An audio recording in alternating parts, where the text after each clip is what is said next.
actually interested in that. I'm sure that some of the grad assistants had broken down Louisville, but Saturday night, did you guys just stay here at the stadium and start looking, or how's that all going? No, after the game, the coaches went home and spent a little time with family, and then that night on our own, we broke down the game we just played, App State, make sure we had our grades, make sure we had everything in order, and then we came in early on Sunday morning and started after it. When you look at Louisville's defense, what's different than last year? Obviously, they lost a lot of players in the NFL. What's different? I wish there was something different. I mean, you talk about they lost 6 guys to the NFL, but they just reload. You know, they picked up 3 transfer guys that fit in, and their 2 interior D tackles are going to be as good as anybody we play in the country. Number 98 is a special player. He was there last year, so he's got a lot of experience. 44 is a really good player.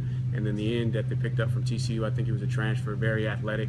Reminds you a lot of the 94 that graduated from last year. And then they picked up Harvey Clemens from Georgia. There's a long, athletic safety guy that can play back on the hash and then also play the nickel Sam. So you don't see a whole lot different numbers, but the body types look very similar. They're aggressive, they're fast, they're physical.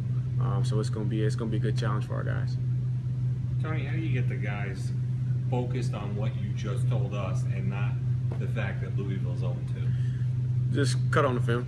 Well, when you cut on the film versus Auburn, and then obviously you know Auburn likes to run the football. That's their bread and butter. And you see those guys holding the line of scrimmage, making plays. And then when you see Louisville, obviously they had a little different mentality. They play more of a nickel personnel versus Houston, I mean. But you still see them moving around, controlling the line of scrimmage. So you don't have to tell them. You just say, hey, look at the tape, boys. And then they know last year that team that we played last year, they felt like, you know, they walked out of here and left some doubt that we kind of stole the game from them. So they're going to be ready to play, and they're very talented. And also, too, you talk about a wounded animal is a dangerous animal because their back's in the corner. They're going to be playing at home. They should be 0-2. They believe they should be 0-2, and they're going to be ready to prove it. Coach Sweeney said the other day that needed to continue to build depth, that was the bottom line from that he took from that game. Is that applicable to particular areas on offense? And I think you want to build depth at all positions. You know, I'll start with the running back position.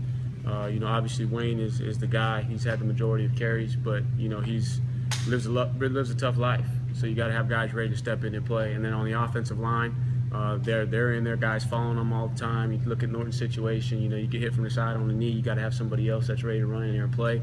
And then with the skill guys, as fast as we played, you know, tempo was an emphasis for us. You talk about 49 plays in the first half of the first game, 52 in the first half of the second game. So that's a lot of plays that you're playing, and if you keep that pace up for 4 quarters, you need a lot of skill guys that can roll and play. But are there any particular concerns in any area? Particular concerns? No, not at this point. Talk about all the new pieces in the offensive line and communication and the crowd noise and the effect that's going to have on the game. Have you guys prepared for that over at the practice facility? You know, Coach changed up the way we practice, and so we have music going pretty much all the time during practice. So that's forced us to communicate better. It's a challenge from a coaching standpoint because you know we can't yell as loud as the music is, but it's been good for our guys because they've been practicing like that the entire camp. And we are doing a little bit more of the crowd type noise instead of just music playing to help those guys get ready. So obviously we know we're going into a loud environment and communication is going to be critical. They've done a good job in the games that they've had, and then hopefully with what we do this week, they'll be prepared. You talked about 98, Sheldon Rankins. What kind of sets him apart? He's got that 303-pound body, but what else about him is special? Well, if you look at him in the first game, they played him out on the edge. You know, so he's athletic enough. It looks like he's running better this year. Very physical at the point of attack. Really quick feet. Good leverage. Plays well with his hands. So he's got the ability to play inside, but then also get out on a tackle and use his weight and his quickness to change it up on a tackle. So he's got a lot of skills. What was your assessment of the offensive line after last week? You know, just looking from a mental standpoint, I thought we were all headed in the right direction.